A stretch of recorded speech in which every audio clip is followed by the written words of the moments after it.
न्यूझीलंडमध्ये लहान वयातील मुलांमध्ये मधुमेहाचं प्रमाण प्रचंड प्रमाणात वाढलं होतं. त्याची कारणं शोधण्यासाठी तिथल्या शासनाने तज्ज्ञांची एक समिती 1993 मध्ये नेमली होती. या समितीने मधुमेही लहान मुलांच्या आहाराचं जैव रासायनिक विश्लेषण म्हणजेच बायोकेमिकल ॲनालिसिस केलं. तेव्हा त्यांच्या निदर्शनास धक्कादायक बाब आली. ती म्हणजे या सर्व रोगाचं कारण म्हणजे Jersey, Holstein Friesian, red Danish या काऊचं दूध हे आहे. या संशोधनानंतर या विषयावर परत 97 वेळा विविध तज्ज्ञांनी अभ्यास केला. सर्वांचा निष्कर्ष सारखाच आहे. भारतीयांचे डोळे खाडकन उघडावे अशी घटना म्हणजे जेव्हा या शास्त्रज्ञांनी भारतीय वंशाच्या गायीच्या दुधाचा अभ्यास केला तेव्हा त्यांच्या असं लक्षात आलं की भारतीय गायीचं दूध हे A2 प्रकारचं असून ते आरोग्यासाठी अत्यंत उपयुक्त आहे. इतकंच नव्हे तर मधुमेह, हृदयरोग, कॅन्सर इत्यादी विविध आजार दूर करण्याची त्यामध्ये क्षमता आहे. आणि भारतीय देशी गायीच्या तुपामुळे हृदयरोगाच्या रक्तवाहिन्यांमधील कोलेस्ट्रॉल दूर होतं, तर गोमूत्रामुळे कॅन्सर बरा होतो. विचार करा, आपल्या प्राचीन भारतीय ऋषीमुनींचा अभ्यास किती सखोल होता ते, जे आधुनिक शास्त्रज्ञांना समजायला इतकी वर्ष लागली की देशी गायीचं दूध, तूप, गोमूत्र मानवी आरोग्यासाठी वरदान आहे हे हजारो वर्षांपूर्वीच आपल्या आयुर्वेदात सांगितलंय. ज्याप्रमाणे महाभारतामध्ये कृष्णाला विषारी दूध पाजून मारायला पुतना नावाची राक्षसीण आली होती, अगदी त्याच पद्धतीनं सध्या भारतीयांपुढे जर्सी, होल्स्टन फ्रिजियन या प्राण्यांच्या दुधाचं ओढवून घेतलेलं संकट आहे असं कोणाला वाटल्यास त्यात अतिशयोक्ती नाही.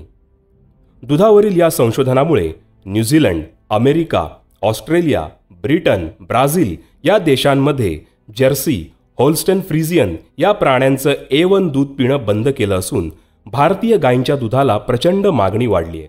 इतकंच काय, तिथे विकल्या जाणाऱ्या दुधाच्या पिशव्यांवरही ते दूध A1 आहे की A2 आहे हे लिहिण्याचं बंधन आहे. खरं तर भारतातही दुधाच्या पिशव्यांवर त्यातील दूध हे A1 आहे की A2 आहे हे लिहिण्याची मागणी ग्राहकांनी करायला हवी. कारण आपण काय विकत घेतो त्याबद्दल जाणून घेण्याचा ग्राहकांना कायद्याने पूर्ण अधिकार असतो. जसं तंबाखू, सिगरेटच्या पाकिटावर त्याचं सेवन आरोग्यास घातक असल्याची सूचना लिहिली जाते, अगदी त्याप्रमाणे भारतात मात्र या बाबतीत पूर्ण गोंधळच आहे. अजून आम्हाला दुधाच्या A1 आणि A2 यामधील फरकाचीच माहिती नाही. सर्वसामान्य जनतेला गाईचं दूध म्हणजेच काऊ मिल्क या गोंडस नावाने जर्सी या घाणेरड्या प्राण्याचं रोगकारक A1 दूध विकलं जातं.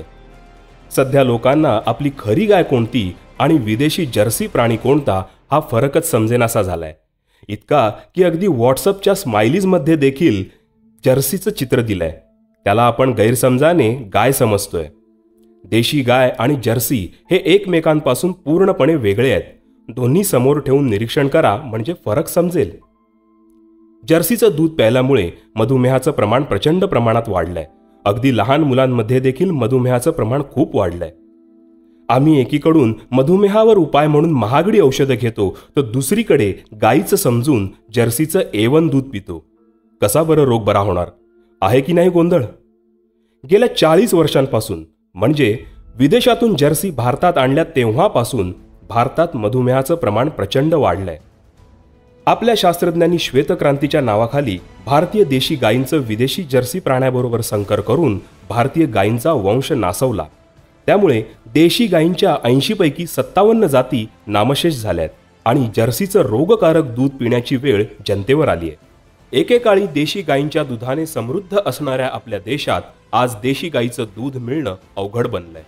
देशी गायीचं तूप मिळणं तर फारच दुर्मिळ. कसंबसं राजस्थानातील पथमेडा या ठिकाणी शुद्ध देशी गायींचं जतन केलं जातंय. तिथल्या शुद्ध गायीचं तूप प्रयत्नपूर्वक मिळू शकतं ही त्यातल्या त्यात जमेची बाब. इतर देशांनी मात्र गेल्या काही वर्षात भारतामधून देशी गायी नेऊन त्यांची उत्तम शुद्ध स्वरूपात जोपासना केली आहे. ब्राझीलमध्ये 60 लक्ष शुद्ध भारतीय गीर गायी आहेत, तर मूळ भारतात त्यांची संख्या शिल्लक आहे फक्त 3000. ब्राझीलमध्ये भारतीय गीर गायीचं दिवसाचं दूध उत्पादन आहे 64 लिटर. असं असूनही आपले डोळे अजूनही उघडलेले नाहीत. भारतात आजही दिवसाला लक्षावधी देशी गायींचा जर्सी बरोबर संकर करून त्यांचा वंश आपण नासवून विषारी बनवत आहोत. हे असंच चालू राहिलं तर येत्या 5 वर्षात देशी गायी भारतातून नामशेष होतील असा इशारा तज्ज्ञांनी भारताला दिलाय. मित्रांनो, आपल्या घरी विकत घेतलं जाणारं दूध हे खऱ्या देशी गाईचं आहे की त्या नावाखाली जर्सीचं दूध आहे हे तपासा. देशी गाईच्या दुधाचं सेवन करून आरोग्य सांभाळा. तसेच बाहेर जेवताना पनीर, चीज हे कोणत्या दुधापासून बनवलंय याची खात्री करून आपलं आणि आपल्या कुटुंबाचं आरोग्य जपा.